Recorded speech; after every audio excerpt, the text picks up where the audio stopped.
Ever spent hours debugging a Dockerfile that balloons to 5 gigabytes because you couldn't optimize multi-stage builds?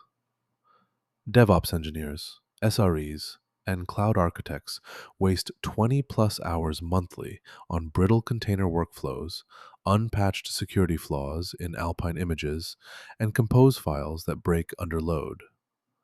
This pack teaches concrete skills: multi-stage build optimization with BuildKit, zero downtime compose orchestration using health check driven restart policies, Trivy integration for SBOM generation, and CPU memory limit tuning with Docker Bench. Spoiler: your containers will be leaner than a CI/CD pipeline written by a perfectionist.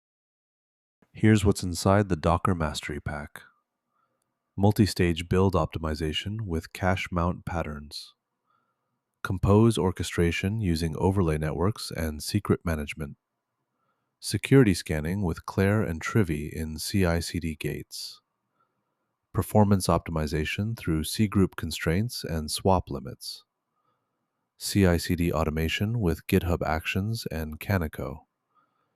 Each phase comes with working code templates, performance benchmarks, and progress checklists. And it works everywhere: Claude Code, Cursor, Gemini CLI, Windsurf, Copilot, Warp, and more. This isn't just a skill pack, it's your new container superpower. Installing the Docker Mastery Pack takes one command: npx quanta-skills add Docker Mastery Pack. That's it. You get the full workflow: all 14 optimization patterns, compose security templates, and scanning automation modules. Next time you open Claude Code, your AI assistant will auto-suggest multi-stage optimizations, flag privileged container risks, and recommend health check parameters. Finally, something simpler than configuring Docker and Docker for your CI pipeline.